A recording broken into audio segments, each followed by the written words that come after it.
Good morning, ma'am. Toilet tawbirabo. Ai toilet loijeda ngairi. Ma'am, sigi birenje kari yawbuno khangdeba ko. Kay amang asoi kay yawbuno khangdeba. Adum gawtho leireba. Ningjang bagi shakti se mon khara wajaiba ko. Wabani na aina ai kamaina waroidage se aina am kanna hunajaba haitare ko. Aduna aigi gawthoktanaba aigi ningjanghnaba ai khara semjaiba ko. Spider keno ma piramageba ko. Mamangi video day 1 haitare aigi fat loss ki journey da khong thangjalle. Adai huzik yang kang dawa yadeba ko. Yang kang dawa yadre. Nga magi yadre aduna aina huzik yang kang nabagi lambi da ko khong thangjan basida kamaina plan tawge habdo aina mayam da khangan janing tawbane video du da mamangi aina sida link pigi ba video du da ina phone da smain toraga ama utpane ko phone da uli do kemnete ba agi exercise ki charge ne ngasi kai numit no ngasi kai numit oi taragadi si numit oi taragadi si sanagani si tawgani habdo ai mamang da planning tawjagre ko adugi planning do breakdown tawjage bo aduga mayam channel sibu nongna yengbi boy taragadi subscribe tawbiramo maramdi ai subscribers am yamde ko guys huji aina tawjadu se aigi workout se kamaina customize tawi kai workout yawi ai simple oibra keka heavy oibra adu ai lo haijara ageba nauna gym sanaba horokpa adagi gym sanage khanba hakchang semge adu tawge bi kaina re khola le na ko aduguma mayam do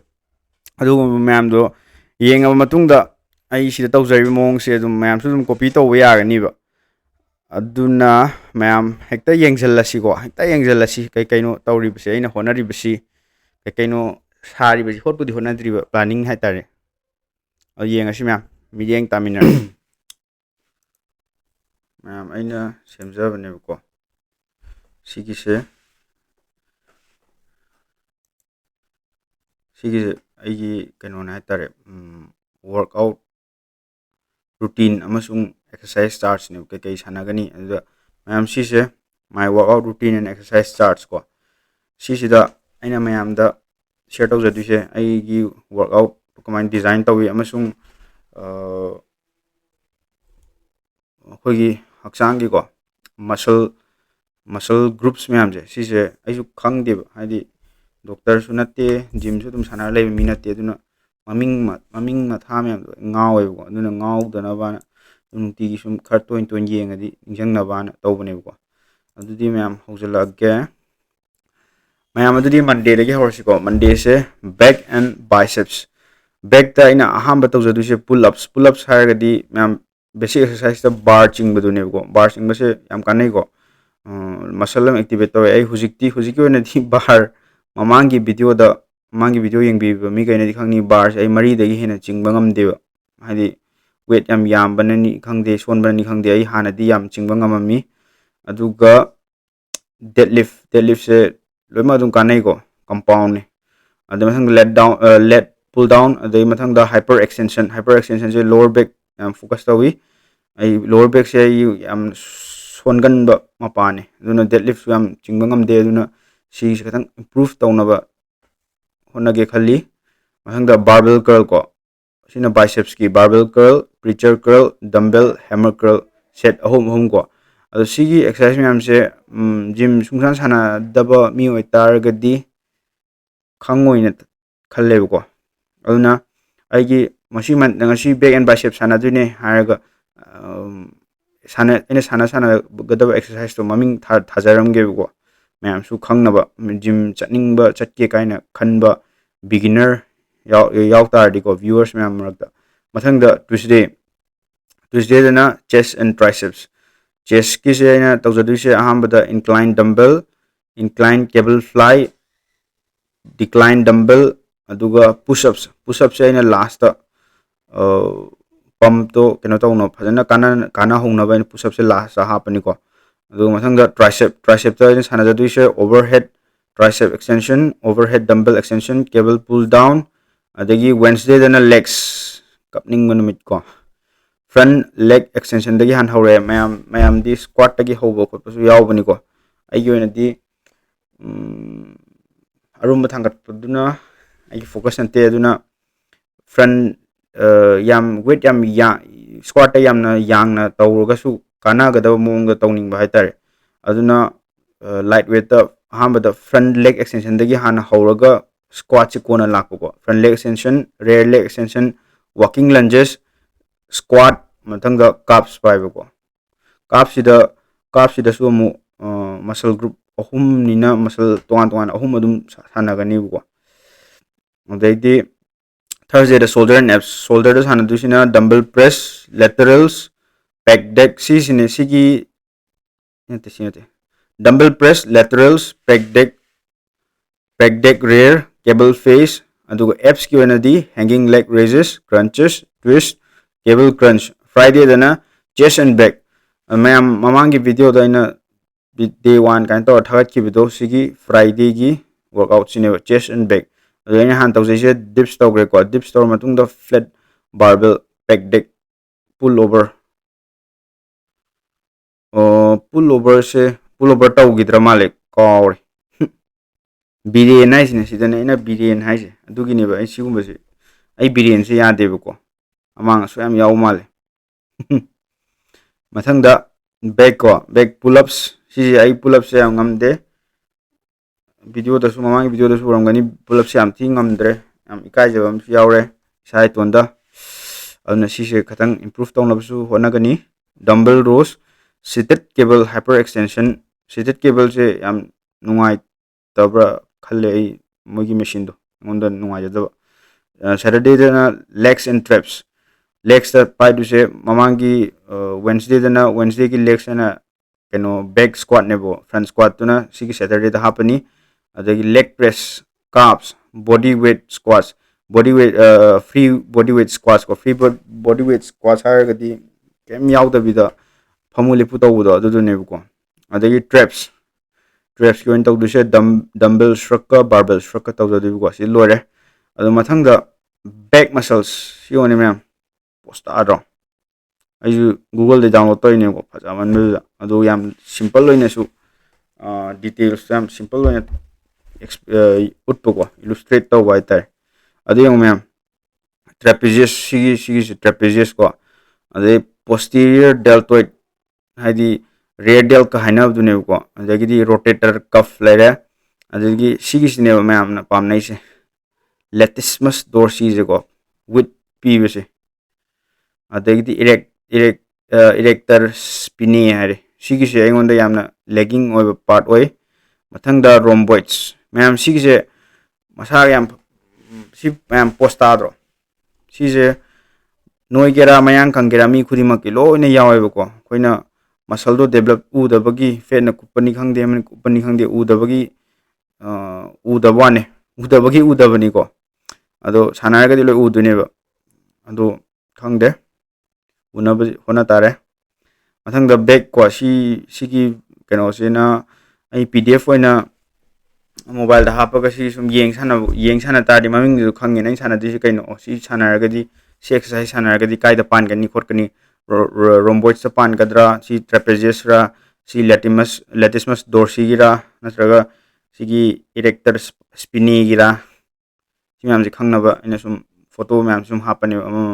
hojiki hari ba gi exercise myam mamang da monday ogera tuesday ogera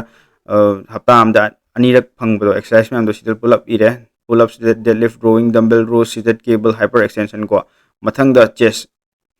muscle sida del ka chest ka gi pull up samna si myam se sigi poche fill tawra kanda yamna phajabane ko adu koi di phajabada focus to banate fat loss focus to bani hojiki oina ko tung the future da kai goal lakhi gani di khangde ai hojiki oina di fat loss weight loss sida focus to jabni adu sigi upper chest ka hana myam pectoral minor ko male ai minor mathak ka ha major ga male dina minor ko male isu khangde fi ta khangini pectoral major haisina makha gi jor male adagidi serratus anterior so the rib cage ki saru go u do male ko the chest exercise with myam leire mamang da yaw ki myam du ne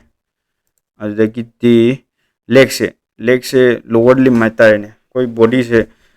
ani thong khai toina upper limb habam ga lower limb habam ga ana myam leg sanaraga leg ki squat khatang na su ya de ko angle lei adu mayam do sum ani sum khangna ban masal do sida le sida hamstring ko hamstring se adum keno da sum pan ba yaw bane back lower back kum sana da hamstring se dum khar sum yaw bane ko ade mathang da calves ko ade di mathang da quadriceps kon hek u ba kan da keno u do quadriceps ade mathang da abductor hai di kama inner thigh hai tare ne ko aduga sigi poche sigi si sondari je sisina kai kau gang di front head hai gi une di front head hai dum khangjei bu ko english ta ka kam hai jan mane sai khangna lo na tra my leg work out my leg work exercises ko my leg was pura fajare english di go men school tammi tak thorak toren my leg exercise go men school tammi habse mayam da khangal ladi is haram ta ni my leg exercises ko front leg extension walking lunges squat any mamang da mayam high give exercise mayam do sidlo yaujare post adro arnold gi ko phajaba sidi phajai he hiduni mayam bicep haragadi bi haragadi ani ceps haragadi muscle head habani ko adu bicep habdi ai su khang de youtube tagi mayam haina pa hai ni matau tammi ni matau tam na ho na the wazer hi short head ne ko green masu gi short head sigi manung gi hai tare ko long head haragana mapan gi adu sigi bicep ki one exercise fiziki barbell curl preacher curl dumbbell hammer curl close grip barbell wide grip barbell curl yam lay mathang tricep ko fagi khwai de ki fajaba fruit lip da khwai de fajaba muscle haiga di tricep se maning nom de yeng pa yam posta bani ko ai gi budi ta dre khang mi gi pasa pha mi gi yam ta ai ko sigi je red color se sina long head kui ni sana kan da develop taw hai adu yi mathang lateral head lay medial head ai gi sina sigi se adagi tricep ki dana overhead exercise me am lay hajar rogi mamang da pangram nina abdominal muscle se yeng se ko sigi se linea alba hai aduga sidana laisina rectus abdominals hai ko adagi di transverse abdomens hai internal obliques me obliques have do somdagi laksalaga na external obliques somdagi mai chepaga lakpani ko adagi internal obliques na sidagi mai lakpa mal ai su khangde youtube te yeng bani ma'am हाइथू सा चकट हाइथू साब या मान गिनी को सुमाइना लानी दुगा SIM लेरा दगिरी सिदा अमा लेरा सिगिसिना कइबा मैम डेल से अहुम थोंग खाइ front delt middle delt rear delt सिना रेयर डेल सिना मिडल डेल सिना फ्रंट डेल अदु एक्सरसाइज से तोंगान अदि तौगदमने आइगी दी मसल गी से होजि क्या फोकस तौदे अदुना दम mixer roin pung taw reu ko pung taw reu ha dumbbell press ta horni laterals adai pec deck rear se sigi angang ba se develop taw bada yam kanai na hainai ko isu taw ne aduga cable face pull cable face katang hare cable face pull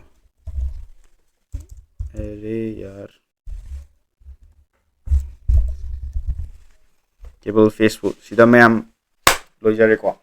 ado sina igi tha aina sum khanjaba do ko sigi